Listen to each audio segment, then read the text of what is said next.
नमो भगवते वासुदेवाय। आज हम इस वीडियो में बृहस्पतिवार व्रत कथा श्रवण करेंगे। बृहस्पतिवार व्रत कथा। प्राचीन समय में विदर्भ देश में चित्रसेन नामक राजा राज्य करता था। वह बड़ा प्रतापी और दानी था। वह नित्य देवालय मंदिर में दर्शन करने जाता और गुरु एवं साधुओं की सेवा किया करता था। उसके दरवाजे में कोई भी निराश होकर नहीं लौटता था। वह प्रत्येक गुरुवार को व्रत रखकर विष्णु भगवान का पूजन करता था, परंतु ये सब बातें रानी को अच्छी नहीं लगती थी। वह न स्वयं व्रत करती और न किसी को एक पैसा तक दान में देती थी। तब राजा से भी ऐसा करने को मना किया करती थी। एक दिन की बात है कि राजा तो शिकार खेलने वन में गए हुए थे। घर पर रानी व उसकी दासी अकेली थी। उस समय बृहस्पति देव एक साधु का रूप धारण कर राजा के दरवाजे पर भिक्षा मांगने आए। तो रानी कहने लगी, हे साधु महाराज, मैं तो इस दान पुण्य से तंग आ गई हूँ। मुझे तो घर का ही कार्य समाप्त नहीं होता। दान पुण्य के लिए तो पति देव ही बहुत हैं। अब आप इस प्रकार की कृपा करें कि यह सब धन नष्ट हो जावे और मैं आराम से रह सकूं। साधु बोले, हे देवी, धन से तो कोई दुखी नहीं होता, इसको तो सभी चाहते हैं। पापी भी पुत्र की और धन की इच्छा करते हैं। अगर आपके पास धन अधिक है तो भूखे मनुष्यों को भोजन कराओ, प्याव लगवाओ, गरीबों को दान दो, धर्मशाला बनवाओ, कुआं, तालाब आदि का निर्माण कराओ। निर्धन मनुष्यों की कुमारी कन्याओं का विवाह आदि अनेकों यज्ञ आदि धर्म कार्य हैं, जिसके करने से आपके कुल और आपका नाम परलोक में सार्थक होगा। लेकिन रानी इन बातों से खुश न हुई। बोली, हे साधु महाराज, मुझे ऐसे धन की आवश्यकता नहीं जिसे अन्य मनुष्यों को दान दूं तथा जिसको रखने में सारा समय बर्बाद हो। साधु ने कहा, देवी, तुम्हारी ऐसी इच्छा है तो ऐसा ही होगा। मैं तुम्हें बताता हूँ, अब वैसा करना। बृहस्पति के दिन बाल बनवाएं, भोजन में मांस मदिरा खाना, कपड़े धोबी के यहाँ धुलने डालना। इस प्रकार 7 बृहस्पतिवार करने से तुम्हारा सब धन नष्ट हो जाएगा। यह कह वह साधु महाराज अंतर ध्यान हो गए। रानी ने साधु के कहने पर वैसा ही किया। 3 बृहस्पतिवार ही बीते थे कि उसका समस्त धन नष्ट हो गया और सब लोग भोजन के लिए तरसने लगे। तब राजा रानी से कहने लगा, तुम यहाँ पर रहो, मैं दूसरे देश को जाऊं, क्योंकि देश चोरी परदेश भी बराबर है। ऐसा कहकर राजा तो परदेश चला गया। वहां जंगल को जाता और लकड़ी काट कर लाता और शहर में बेचता। इस तरह वह अपना जीवन व्यतीत करने लगा। इधर राजा उधर रानी और दासी भी दुखी रहने लगी। किसी दिन भोजन मिलता और किसी दिन जल पीकर ही रह जाती। एक समय रानी और दासी को 7 रोज बिना भोजन के व्यतीत हो गए। तो रानी ने अपनी दासी से कहा, हे दासी, पास के नगर में मेरी एक बहन रहती है। वह बड़ी धनवान है। तू उसके पास जा और वहां से 5 सेर बेझर ही मांग ला, जिससे कुछ समय के लिए गुजर हो जाएगी। रानी की आज्ञा से दासी उसके बहन के पास गई। रानी की बहन उस समय बृहस्पति देव का पूजन कर रही थी। दासी ने रानी की बहन को देखा तो उससे बोली, हे रानी, मुझे तुम्हारी बहन ने भेजा है, मेरे लिए 5 सेर बेझर दे दो। दासी ने यह अनेक बेर कहा, परंतु रानी ने कुछ उत्तर नहीं दिया, क्योंकि वह उस समय बृहस्पतिवार की कथा पढ़ रही थी। जब बांदी को किसी प्रकार का कोई उत्तर नहीं मिला तो वह बहुत दुखी हुई और लौटकर रानी के पास आकर बोली, हे रानी जी, तुम्हारी बहन तो बड़ी आदमीन है। वह हम छोटे लोगों से बात भी नहीं करती। रानी बोली, हे दासी, इसमें उसका कोई दोष नहीं है। जब बुरे दिन आते हैं तब कोई सहारा नहीं देता। अच्छे बुरे का पता आपत्ति काल में ही लगता है। यह हमारे भाग्य का दोष है। इधर उस रानी ने देखा कि बहन की दासी आई थी, परंतु मैं पूजा में लगी होने के कारण उससे नहीं बोली। यह सोचकर वह अपनी बहन के घर जाकर अपनी बहन से कहने लगी, हे बहन, मैं बृहस्पतिवार का व्रत कर रही थी। जब तक कथा होती है तब तक ना उठते हैं और ना बोलते हैं, इसलिए मैं तुम्हारी दासी से ना बोली। कहो दासी क्यों गई थी? रानी बोली, बहन हमारे घर में अनाज नहीं था, इस कारण मैंने दासी को तुम्हारे पास से कुछ अनाज लाने के लिए भेजा था। बहन बोली, रानी जी बृहस्पति भगवान सबकी इच्छाएं पूर्ण करते हैं, देखो शायद तुम्हारे घर में अनाज रखा हो। इस प्रकार के वचन सुन रानी घर के अंदर गई तो उसे एक घड़ा बेसर से भरा हुआ मिल गया। रानी और दासी बहुत खुश हुई। दासी कहने लगी, हे रानी जी देखो, हमको अब जब भोजन नहीं मिलता तो हम हर रोज व्रत करते हैं, अगर इनसे व्रत की विधि और कथा पूछ ली जावे तो हम भी किया करेंगे। तब उस रानी के पूछने पर रानी की बहन ने कहा, गुरु के व्रत में चने की दाल व हल्दी से विष्णु भगवान का केले की जड़ में पूजन कर दीपक जलावें, पीला भोजन करें तथा कहानी सुने। इस प्रकार से गुरु भगवान प्रसन्न होते हैं, अन्न धन पुत्र देते हैं, व्रती की मनोकामना पूर्ण करते हैं। रानी व दासी दोनों ने निश्चय किया कि वे बृहस्पति का व्रत एवं पूजन अवश्य करेंगी। 7 रोज बाद जब बृहस्पतिवार आया तो उन्होंने व्रत रखा। दासी घुड़साल में जाकर चने की दाल व गुड़ बीन लाई और विष्णु भगवान का पूजन किया। अब भोजन पीला कहाँ से आवे, यह सोचकर बेचारी बड़ी दुखी हुई, परंतु उन्होंने व्रत किया था, इस कारण गुरु भगवान प्रसन्न थे। वे 2 थालों में सुंदर पीला भोजन लेकर आए और दासी को देकर बोले, हे दासी यह तुम्हारे और रानी के लिए है, तुम दोनों करना। दासी बड़ी प्रसन्न हुई और रानी से जाकर बोली, चलो रानी जी भोजन कर लो। रानी को तो इस विषय में कुछ पता ही नहीं था, इसलिए वह दासी से बोली, तू ही भोजन कर, क्यों तू हमारी व्यर्थ में हंसी उड़ाती है? दासी बोली, एक महात्मा भोजन दे गए हैं। रानी कहने लगी, वह भोजन तेरे लिए ही दे गए हैं, तू ही भोजन कर। दासी ने कहा, वह महात्मा हम दोनों को 2 थालों में भोजन दे गए हैं, इसलिए हम और तुम दोनों ही साथ साथ भोजन करेंगी। इस प्रकार रानी और बांदी ने गुरु भगवान को नमस्कार कर भोजन ग्रहण किया। उस दिन से रानी और बांदी गुरुवार का व्रत और विष्णु भगवान का पूजन करने लगी। बृहस्पति भगवान की कृपा से रानी और दासी के पास फिर से धन हो गया। रानी उसी प्रकार फिर से आलस करने लगी। तब दासी बोली, देखो रानी जी, तुम पहले भी इस प्रकार का आलस करती थी, इसी से सब धन नष्ट हुआ। अब गुरु भगवान की कृपा से धन मिला है तो फिर तुम्हें आलस्य होता है। बड़ी मुसीबतों के बाद हमने यह धन पाया है, इसलिए तुम्हें दान पुण्य करना चाहिए। अब आप भूखे मनुष्यों को भोजन कराओ, मंदिर पाठशाला बनवा के दान दो, कुंवारी कन्याओं का विवाह कराओ। इस तरह धन को शुभ व धर्म कार्यों में खर्च करो, जिससे तुम्हारे कुल का यश बढ़े तथा स्वर्ग प्राप्त हो। इस प्रकार तुम्हारे पितर भी प्रसन्न होंगे। रानी ने जब ये शुभ कार्य करने प्रारंभ कर दिए तो उनका यश फैलने लग गया। एक दिन रानी और दासी विचार करने लगी कि न जाने राजा किस दशा में होंगे, उनकी कोई खबर नहीं मिली है। उन्होंने गुरु भगवान से प्रार्थना की तो भगवान ने रात्रि में राजा को स्वप्न में कहा, हे राजा, जा तेरी रानी तुझको याद करती है। राजा प्रातःकाल उठा और विचार करने लगा। स्त्री जाति खाने व पहनने की संगनी होती है, पर स्वप्न की बात मानकर वह अपने नगर के लिए चलने को तैयार हुआ। यहाँ परदेश में वह प्रतिदिन जंगल से लकड़ी लाता और शहर में बेचकर अपने जीवन को बड़ी कठिनाई से व्यतीत कर रहा था। जब वह एक दिन राजा दुखी हो अपनी पुरानी बातों को याद करके रोने लगा, तब उस जंगल में बृहस्पति एक साधु का रूप धारण कर आए और राजा के पास आकर बोले, हे लकड़हारे, तुम इस सुनसान जंगल में किस चिंता में बैठे हो, मुझे बतलाओ। यह सुनकर राजा सजल नेत्रों से साधु की वंदना करते हुए बोला, प्रभु आप तो सब कुछ जानते हो। इतना कहकर राजा ने साधु को अपनी संपूर्ण कहानी सुना दी।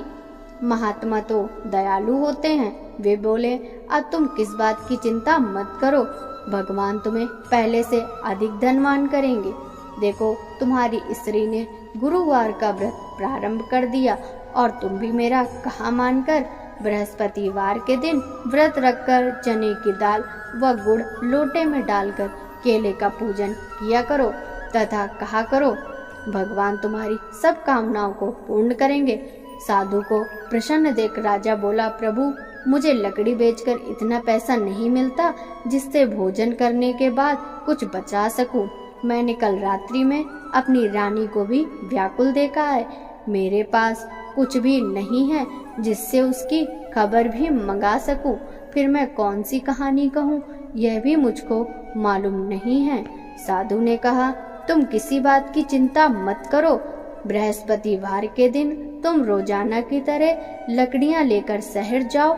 तुम्हें रोजाना से दुगना धन प्राप्त हो जाएगा, जिससे तुम पेट भर भोजन कर लोगे तथा बृहस्पति देव की पूजा का सामान भी आ जाएगा। बृहस्पति देव की कहानी इसी प्रकार कही जाती है। प्राचीन काल में एक बहुत निर्धन ब्राह्मण रहता था। उसको कोई संतान नहीं थी। उसकी स्त्री बहुत मलिनता के साथ रहती थी। वह न स्नान करती, न किसी देवता का पूजन करती। प्रातः काल उठते ही सर्वप्रथम भोजन करती, बाद में कोई अन्य काम करती। ब्राह्मण देवता बड़े दुखी थे। बेचारे बहुत कुछ कहते किंतु उसका परिणाम न निकलता। भगवान की कृपा से ब्राह्मण की स्त्री के कन्या रूपी रत्न पैदा हुआ। वह धीरे धीरे बड़ी होने लगी। बालिका प्रातः स्नान करके विष्णु भगवान का जप और गुरुवार का व्रत करने लगी। अपने पूजन को समाप्त कर वह स्कूल जाती। जाते समय मुट्ठी में जौ भर के ले जाती और स्कूल के मार्ग में डालती जाती। वे जौ स्वर्ण के हो जाते, जिन्हें लौटते समय वह बीन कर ले आती थी। एक दिन बालिका सूप में सोने के जौ फटक कर साफ कर रही थी कि उसके पिता ने देख लिया तो कहा, बेटी सोने के जौ फटकने के लिए सोने का ही सूप होना चाहिए। दूसरे दिन गुरुवार था। कन्या ने व्रत रखा और बृहस्पति देव से प्रार्थना करके कहा, हे प्रभु, मैंने आपकी पूजा सच्चे मन से की है तो मेरे लिए सोने का सूप भी दो। बृहस्पति देव ने उसकी प्रार्थना स्वीकार कर ली। नित्य की भांति वह जौ डालती हुई पाठशाला गई। तब लौटते में जौ बीन रही थी। बृहस्पति देव की कृपा से वहां सोने का सूप मिला। वह उसे घर ले आई और उससे जौ साफ करने लगी। एक दिन की बात है, वह कन्या सोने के सूप में सोने के जौ फटक रही थी। उसी समय नगर का राजपुत्र वहां से होकर निकला। इस कन्या के रूप में अद्भुत कार्य को देखकर मोहित हो गया। अपने घर जाकर भोजन तथा जल त्याग कर उदास होकर लेट गया। राजा को जब पता लगा तो अपने प्रधानमंत्री के साथ उसके पास गए और बोले, बेटा तुम्हें किस बात का कष्ट है? किसी ने तुम्हारा अपमान किया है अथवा कोई अन्य कारण हो सो कहो, मैं वही काम करूंगा जिससे तुम्हें प्रसन्नता हो।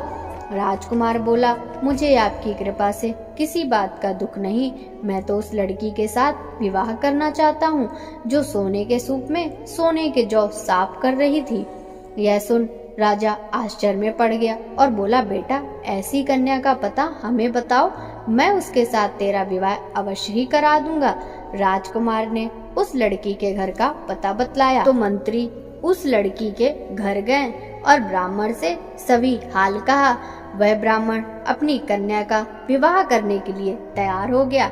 ब्राह्मण ने कन्या का विवाह एक शुभ मुहूर्त में राजकुमार के साथ करा दिया।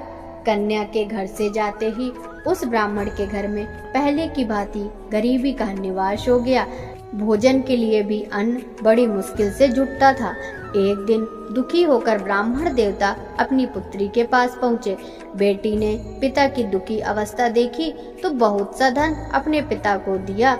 इस तरह उस ब्राह्मण का कुछ समय फिर सुखपूर्वक व्यतीत हुआ। कुछ दिन बाद ब्राह्मण फिर अपनी कन्या के यहाँ गया। लड़की बोली, हे पिताजी, आप माताजी को यहाँ लिवा लाओ, मैं वह विधि बता दूंगी जिससे गरीबी दूर हो जाएगी। वह ब्राह्मण अपनी स्त्री को साथ लेकर कन्या के घर पहुंचा तो पुत्री अपनी माँ को समझाने लगी, हे माँ, तुम प्रातः उठकर प्रथम स्नान आदि करके विष्णु भगवान का पूजन किया करो। परंतु उसकी माँ ने एक बात भी न मानी। वह प्रातःकाल उठकर अपनी पुत्री के बच्चों को जूठन उठाकर खा लेती और उसकी पुत्री पूजन आदि के लिए कहती तो कह देती, मैंने खाना खा लिया है। एक गुरुवार के दिन पुत्री ने रात में कोठरी में खाने का सभी सामान निकाला और अपनी माँ को उसमें बंद कर दिया। प्रातःकाल उससे बाहर निकाला तथा स्नान आदि करा के पूजन करवाया। उसके बाद माँ से प्रत्येक गुरुवार को व्रत कराने लगी। इस व्रत के प्रभाव से उसकी अज्ञानता का नाश हो गया। बृहस्पति देव के प्रभाव से वह अपने पति सहित सुख भोग कर अंत में स्वर्ग को गई। इस तरह कथा सुनाकर साधु देवता वहां से लोप हो गए। धीरे धीरे समय व्यतीत होने पर बृहस्पतिवार का दिन आया। राजा जंगल से लकड़ी काटकर शहर बेचने गया। उसे उस दिन रोज से ज्यादा पैसे मिले। राजा ने चने की दाल आदि लाकर व्रत किया। अब तो सभी क्लेश दूर होने लगे, परंतु एक गुरुवार को वह व्रत करना भूल गया। इस कारण बृहस्पति देव नाराज हो गए। उस दिन वहां के राजा ने विशाल यज्ञ का आयोजन किया था। उसने नगर में यह घोषणा करा दी कि कोई भी मनुष्य अपने घर भोजन न बनावे, न चूल्हा में आग जलावे। समस्त जनता मेरे यहाँ भोजन करने आवे। इस आज्ञा को जो न मानेगा उसको सजा दी जाएगी। राजा की आज्ञानुसार नगर के सभी लोग भोजन करके चले गए, मगर वह लकड़हारा कुछ देर से पहुंचा, इसलिए राजा उसको अपने साथ महल में लिवा गए। जब वह भोजन कर रहे थे तो रानी की नजर खूंटी पर पड़ी जिस पर उसका हार लटक रहा था। अब हार वहां नहीं था। रानी ने कहा, मेरा हार इसी मनुष्य ने चुरा लिया है। राजा ने उसको जेल खाने में डलवा दिया। जब राजा जेल खाने में पड़ गया तो विचार करने लगा कि जाने कौन से कर्म से मेरे लिए यह दुख प्राप्त हुआ। वह साधु की याद करके रोने लगा तो बृहस्पति देव साधु के रूप में प्रकट हो गए और उसकी दशा देखकर कहने लगे, अरे मूर्ख, तूने इस बार बृहस्पति देव का व्रत नहीं किया, इस कारण तेरे लिए दुख प्राप्त हुआ है। अब चिंता मत कर, बृहस्पतिवार के दिन जेल खाने के दरवाजे पर कुछ पैसे पड़े मिलेंगे, तू सामान मंगाकर व्रत करना। ऐसा ही हुआ और राजा ने कथा कही। उसी रात्रि को बृहस्पति देव ने उस राजा को स्वप्न में कहा, हे राजा, तुमने जिस आदमी को जेल खाने में बंद किया है वह निर्दोष है, उसे छोड़ देना। रानी का हार तो उसी खूंटी पर लटका है, अगर ऐसा नहीं करेगा तो मैं तेरे राज्य को नष्ट कर दूंगा। राजा प्रातःकाल उठा और खूंटी पर हार देखकर लकड़हारे को बुलाकर क्षमा मांगी तथा राजा के योग सुंदर वस्त्र आभूषण देकर उसे विदा किया। अब गुरुदेव की आज्ञा अनुसार राजा अपने नगर को चल दिया। राजा अपने नगर के निकट पहुंचा तो उसे बड़ा आश्चर्य हुआ। नगर में पहले से अधिक बाग, तालाब और कुएं तथा बहुत सी धर्मशाला, मंदिर बन गए थे।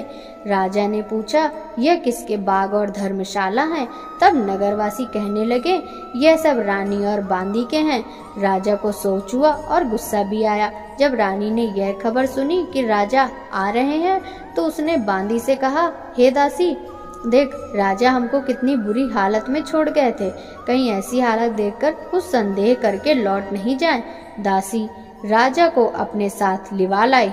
राजा ने क्रोध करके अपनी तलवार निकाली और रानी से पूछा कि इतना धन तुम्हें कैसे प्राप्त हुआ? रानी ने कहा, हमें यह सब धन बृहस्पति देव के व्रत एवं पूजा से प्राप्त हुआ। राजा तो स्वयं उनका प्रभाव देख चुका था, अतः प्रसन्न हो गया। अब राजा ने निश्चय किया कि 7वें दिन तो सभी बृहस्पति देव का पूजन करते हैं, परंतु मैं प्रतिदिन 3 बार कहानी कहूँगा। राजा ने दुपट्टे में हर समय दाल बंधी रहती। वह दिन में 3 बार कहानी कहता। एक बार राजा ने सोचा कि चलो अपनी बहन के यहाँ हो आवे। यह सोचकर राजा अपने घोड़े पर सवार हो अपनी बहन के यहाँ चल दिया। मार्ग में उसने देखा कि कुछ आदमी एक मुर्दे को लिए जा रहे हैं। उन्हें रोककर राजा कहने लगा, अरे भैया, मेरी बृहस्पति की कहानी सुन लो। वे बोले, लो, हमारा आदमी मर गया, इसे अपनी कथा की पड़ी। परंतु कुछ आदमी बोले, अच्छा कहो, तुम्हारी कथा हम सुनेंगे। राजा ने दाल निकाली और कथा कही। जब कथा आधी हुई तो मुर्दा हिलने लगा और समाप्त होने पर राम राम करके खड़ा हो गया। आगे मार्ग में एक किसान खेत में हल चलाता मिला। राजा उससे बोला, अरे भैया, मेरी बृहस्पतिवार की कथा सुन लो। किसान बोला, जब तक मैं तेरी कथा सुनूंगा तब तक 4 हरैया न जोत लूंगा। तुम अपनी कथा किसी और को सुनाना। राजा आगे चला, परंतु राजा के हटते ही बैल पछाड़ खाकर गिर गए तथा किसान के पेट में बहुत जोर दर्द होने लगा। उसी समय उसकी माँ रोटी लेकर आई। जब उसने देखा तो अपने पुत्र से हाल पूछा। बेटे ने सभी हाल कह दिया। बुढ़िया दौड़ी दौड़ी उस घुड़सवार के पास आई और बोली, तुम्हारी कथा मैं सुनूंगी, तुम अपनी कथा मेरे खेत पर चलकर कहो। राजा ने बुढ़िया के खेत पर कथा कह दी, जिससे सुनते ही बैल खड़े हो गए तथा किसान के पेट का दर्द दूर हो गया। यहाँ से राजा अपनी बहन के घर जा पहुँचा। बहन ने भाई की मेहमानी की। दूसरे दिन प्रातः राजा जगा तो उसने देखा कि सब लोग भोजन कर रहे हैं। राजा ने अपनी बहन से कहा कि ऐसा कोई मनुष्य नहीं है जिसने भोजन ना किया हो, वह मेरी बृहस्पति की कथा सुन ले। बहन बोली, हे भैया, यहाँ सभी भोजन पहले करते हैं और बाद में अन्य काम करते हैं। अगर कोई पड़ोस में हो तो उसे बुलाकर लाऊं, परंतु वहाँ उसे ऐसा व्यक्ति नहीं मिला जिसने भोजन न किया हो। राजा के फिर से कहने पर वह कुम्हार के घर गई, जिसका लड़का बीमार था। उसे मालूम हुआ कि उसके यहाँ 3 रोज से किसी ने भोजन नहीं किया। रानी ने अपने भाई की कथा सुनने के लिए उनसे कहा। वह तैयार हो गया। राजा ने उसके घर जाकर बृहस्पति की कथा कही, जिसको सुनकर उसका लड़का ठीक हो गया। अब तो सब और राजा और उसके व्रत की प्रशंसा होने लगी। एक दिन राजा ने अपनी बहन से कहा, हे बहन, अब हम अपने घर को जाएंगे, तुम भी तैयार हो जाओ। राजा की बहन ने अपनी सास से कहा। सास बोली, हाँ चली जा, परंतु अपने लड़कों को मत ले जाना, क्योंकि तेरे भाई के संतान नहीं है। बहन ने अपने भैया से कहा, हे भैया, मैं तो चलूंगी, परंतु मेरे साथ कोई बालक नहीं जाएगा। राजा बोला, कोई बालक नहीं जाएगा, तब तुम ही चलकर क्या करोगी? बड़े दुखी मन से राजा अपने नगर को लौटा। राजा ने अपनी रानी से कहा, हम निर्वंशी हैं, हमारा मुंह देखने का धर्म नहीं है। दुखी हो उसने कुछ भोजन आदि भी नहीं किया। रानी बोली, हे प्रभु, बृहस्पति देव ने हमें सब कुछ दिया है, हमें संतान भी अवश्य देंगे। उसी रात को बृहस्पति देव ने राजा को स्वप्न में कहा, हे राजा, अब सोच को त्याग दे, तेरी रानी गर्भ से है। यह सुनकर राजा को बड़ी खुशी हुई। 9वें महीने में उसे पुत्र पैदा हुआ। राजा बोला, हे रानी, स्त्री बिना कहे नहीं रह सकती, इसीलिए मेरी बहन जब बधाई लेकर आवे तो तुम उससे कुछ नहीं कहना। रानी ने सुनकर हाँ कर दी। लेकिन जब राजा की बहन ने यह शुभ समाचार सुना तो बड़ी खुशी से बधाई लेकर भाई के यहाँ आई। तो रानी बोली, मेरी ननंद घोड़ा चढ़कर तो नहीं, गधा चढ़कर आई। राजा की बहन बोली, भाभी, यदि मैं ऐसा न कहती तो तुम्हें संतान कैसे मिलती? बृहस्पति देव ऐसे ही दयालु हैं, अपने भक्तों की मनोकामनाएं पूरी करते हैं। जो सच्चे मन से बृहस्पति देव का व्रत करता एवं कथा पढ़ता है अथवा सुनता है और दूसरों को भी सुनाता है, बृहस्पति देव उसकी सभी इच्छाएं पूर्ण करते हैं। बोलो बृहस्पति देव की जय, विष्णु भगवान की जय। ओम जय बृहस्पति देवा, स्वामी जय बृहस्पति देवा। श्रद्धा भक्ति बढ़ाओ, श्रद्धा भक्ति बढ़ाओ, संतन की सेवा। ओम जय बृहस्पति देवा। पार ब्रह्म परमेश्वर, पार ब्रह्म परमेश्वर, तुम सबके स्वामी। ओम जय बृहस्पति देवा। ज्ञान न जानू, ध्यान न जानू, नित्य करूं सेवा। ओम जय बृहस्पति देवा। तुम बिन गुरुदेव न दूजा आस करूं जिसकी, प्रभु आस करूं जिसकी। मैं अज्ञान अगोचर तुम फल के देवा, ओम जय बृहस्पति देवा। पार ब्रह्म परमात्मा तुम हो प्राणपति, प्रभु तुम हो प्राणपति। दर्श दिखाओ मत तरसाओ, चारों फल देवा, ओम जय बृहस्पति देवा। बृहस्पति जी की आरती जो कोई नर गावे, प्रभु जो कोई नर गावे। दर्शन पावे जो ध्यावे, विघ्न कटे देवा, ओम जय बृहस्पति देवा। स्वामी जय बृहस्पति देवा। बोलो विष्णु भगवान की जय।